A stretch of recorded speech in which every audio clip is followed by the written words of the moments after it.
Bismillahirrahmanirrahim. Assalamualaikum warahmatullahi wabarakatuh. Nama saya Aina Nabila binti Harmizi. Saya dari program pengurusan industri halal. Tokoh Khulafa Ar-Rasyidin yang saya pilih ialah Khulafa Abu Bakar As-Siddiq.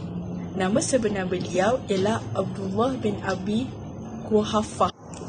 Dilahirkan di Mekah pada tahun 572 Masihi, 2 tahun selepas kelahiran Rasulullah SAW. Berasal daripada keturunan Quraisy, Bani Tamim, ahli perniagaan yang berjaya yang menyumbang kepada perkembangan Islam. Beliau merupakan lelaki dewasa yang pertama memeluk agama Islam dan digelarkan sebagai Abu Bakar kerana beliau orang yang mula-mula beriman dalam dakwah Rasulullah. Beliau digelarkan As-Siddiq kerana sentiasa yakin membenarkan setiap apa yang dikatakan dan dilakukan oleh Rasulullah SAW. Dilantik sebagai khulafah yang pertama selepas Rasulullah wafat. Meninggal pada tahun 13 Hijrah ketika berusia 63 tahun.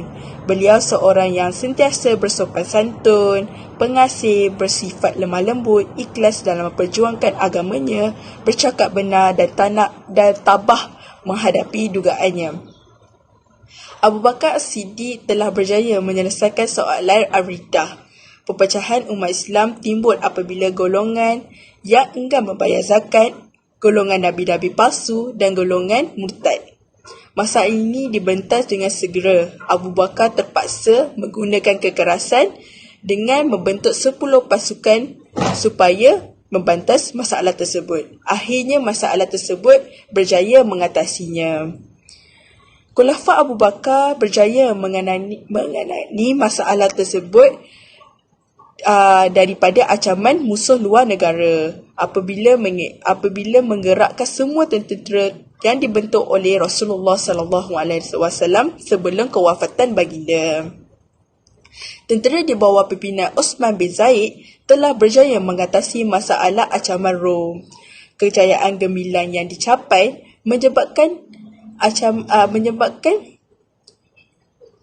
pihak tentera diamanahkan berjaga keselamatan kota Madinah sekaligus memadamkan ancaman golongan Zabyan dan Absan.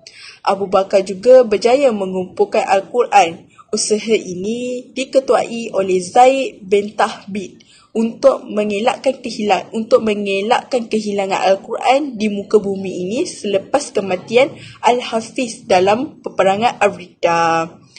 Usaha mengumpulkan Al-Quran yang dicadar oleh Umar Al-Khattab awalnya Abu Bakar ragu-ragu untuk melaksanakannya. Demi kepentingan dari segi jangka masa panjang, beliau akhirnya bersetuju dengan rancangan berkenaan. Sumbangan Saidina Abu Bakar ini sangat besar demi menyelamatkan Al-Quran daripada terhapus. Beliau juga telah mewujudkan kestabilan politik, menyusun pentadbiran dengan membahagikan negara kepada 10 daerah dengan diketuai oleh seorang amir yang dibantu oleh imam, hakim, setiausaha dan pegawai Baitul Mal. Sekian itulah sahaja latar belakang Khulafa Abu Bakar As-Siddiq dan sumbangan beliau. Assalamualaikum warahmatullahi wabarakatuh.